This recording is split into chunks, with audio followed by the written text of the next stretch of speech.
में वक़ार नौजवान को ये चाहिए कि हुजूर सल्लल्लाहु ताला अलैहि वसल्लम के अखलाक पर अगर वो चलना चाहे तो मेरे नबी से पूछे, आका सबसे ज्यादा बरकत कौन से निकाह में है? हुजूर ने फरमाया इन्ना अअज़मन निकाहि बरकतन ऐसरुहु मऊनतन औ कमा क़ाल रसूलुल्लाह सल्लल्लाहु अलैहि वसल्लम। मेरे आका सल्लल्लाहु ताला अलैहि वसल्लम की हदीस है, फरमाते हैं सबसे ज्यादा उस निकाह में बरकत होगी जिस निकाह में खर्चा कम किया गया हो। हुजूर पाक सल्लल्लाहु अलैहि वसल्लम ने फरमाया। अब इसका मतलब कंजूसी नहीं, बखालत नहीं, जिसकी जितनी हैसियत है उस एतबार से करे, अपनी हैसियत से ज्यादा टांग में ना फैलाए, और अल्लाह ताला ने नेमतें दी है तो बखालत भी ना करे, गुरबा और मसाकीन को खूब खिलाए। इसलिए कि अल्लाह के नबी सल्लल्लाहु ताला अलैहि वसल्लम के तकरीबन 11 निकाह, उसमें सब अलग अलग किस्म के हुए हैं। जब हजरत खदीजा से निकाह हुआ था, हुजूर की उम्र 25 साल की थी और आप तिजारत कर रहे थे और तिजारत का माल था।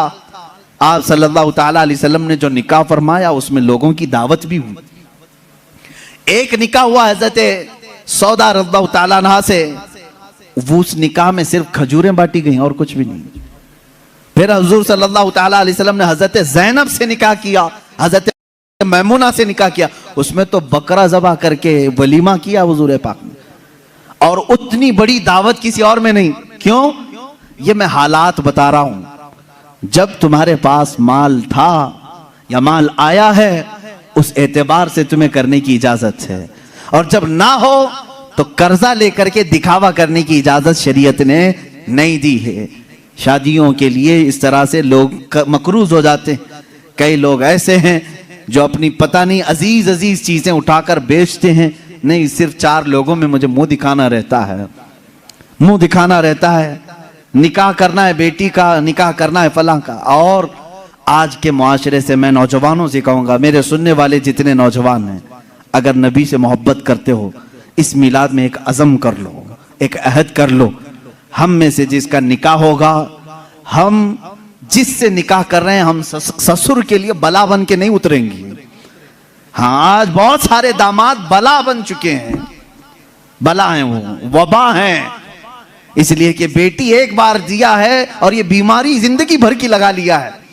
हाँ, कई लोग हैं ऐसे, कड़वी जरूर है मेरी बात, जिसने अपनी बेटी दिया है और वो पीछे लग गया है।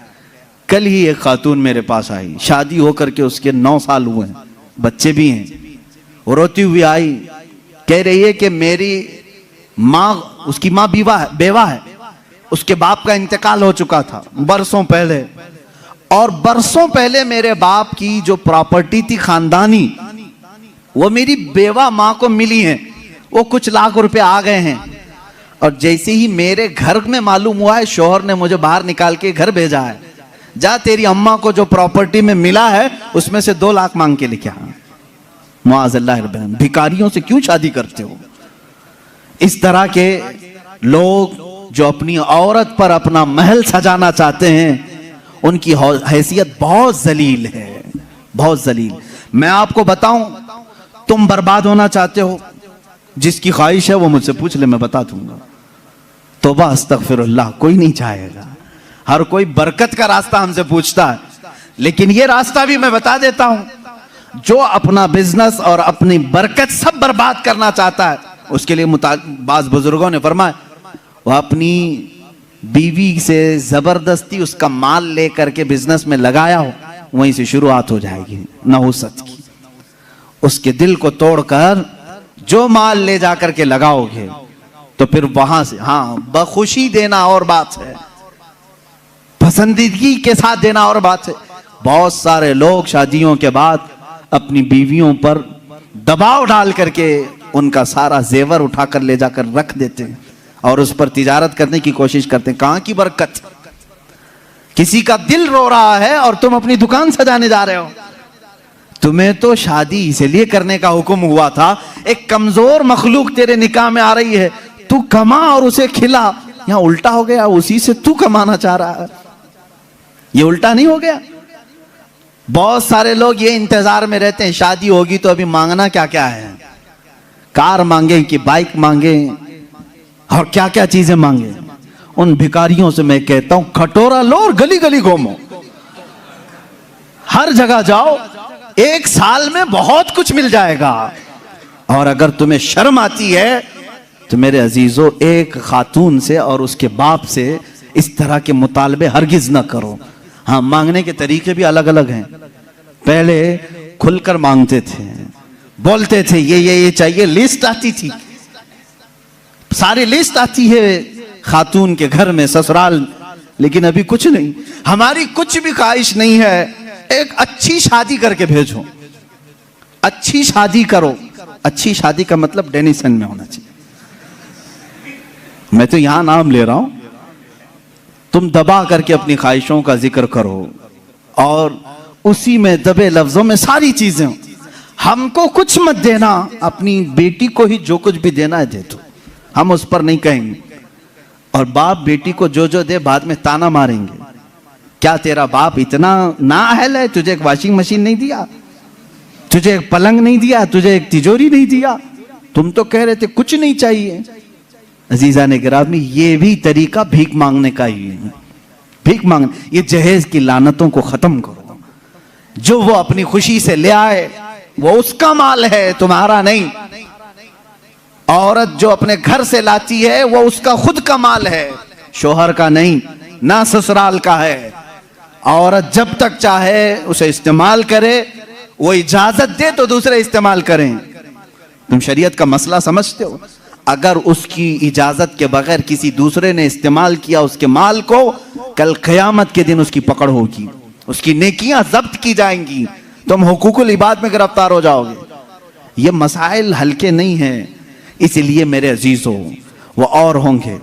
मुझे यहाँ मालूम है कि ये रिवाज क्यों आए जानते हैं? यहाँ पर हिंदुओं के यहाँ ये माहौल है, जहेज की रस्म बहुत खतरनाक बला है उनके यहाँ। आज भी औरतें जलाई जाती हैं जहेज के नाम पर। बाज स्टेट ऐसे हैं आज वहां जहेज के नाम पर बहुत खतरनाक मामलात ससुराल वाले करते हैं। ये रस्म रिवाज पहले से चली आई, जिसकी वजह से आप लोगों ने ये अडॉप्ट किया। वरना मैं कहता हूं नौजवानों को, अरब में जाओ, शादी करना मुश्किल हो जाएगा। हाँ, वहां पर तुम क्या मांगोगे? तुम्हें बाप एक फूटी कोड़ी भी नहीं देगा लड़की की, लड़की का बाप कुछ नहीं देगा, बल्कि प्लस लड़की तुमसे मांगती है 1 लाख रुपए मेहर में रख, तब मैं शादी के लिए तैयार होती। वहां औरतें मांगती हैं। सऊदी में तो आधा किलो पाव किलो सुन्ना मेहर में देना पड़ता है। बेचारे कितने नौजवान ऐसे कमाते कमाते मेहर की रकम 40 साल के हो जाते हैं। बाहर वहां अरब में आज भी ये रिवाज, औरत का हक है मांगना, मर्द क्या मांगेगा? यहां जो हमारा माशरा बदला है उसकी वजह हमारी सोहबत है, जो देख रहे हैं हम इधर उधर। ये सोहबत का असर है जो तुम्हारे यहां जहेज की लानत आ गई। इसे निकालो अपने हाथ से। और किसी भी औरत के घर उसके बाप पर बला बन करके नाजिल ना हो। जब तुम बाप बनोगे तुम्हें पता चलेगा एक जिगर के टुकड़े को, बेटी को रुखसत करना कितना सख्त तरीन मामला होता है।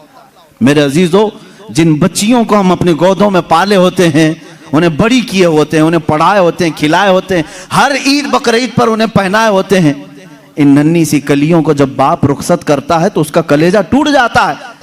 फिर तुम जानते नहीं, उसके घर से पूरी की पूरी जात लेकर के आ रहे हो, फिर उस पर प्लस तुम्हें और माल भी चाहिए, पैसे भी चाहिए। क्या ये रिवाज हमारे यहाँ नहीं है?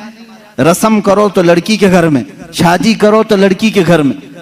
पूरे इस कार्यक्रम में सिर्फ वलीमा एक ही है जो मर्द के घर में होता है, बाकी क्या है? सब औरत के घर में करना है। बच्चा हो जाए चिल्ला उसके घर में। हाँ, जितने भी रस्म है, अरे शादी की तारीख फिक्स करनी है, तुम अपने घर में भी तो करा सकते थे, नहीं लड़की के घर में ही करेंगे जाके। जब जब जाएं पूरे खानदान को लेकर उतर जाएं, राशन खत्म हो जाए। ये बला नहीं है तो और क्या है? घर के किचन पर मुसीबत नाजिल होती है हर महीने 2 महीने में। ये इस तरह की हरकत किसी एक घर के साथ जो हो रही हैं, इस सिलसिले को कब खत्म करें?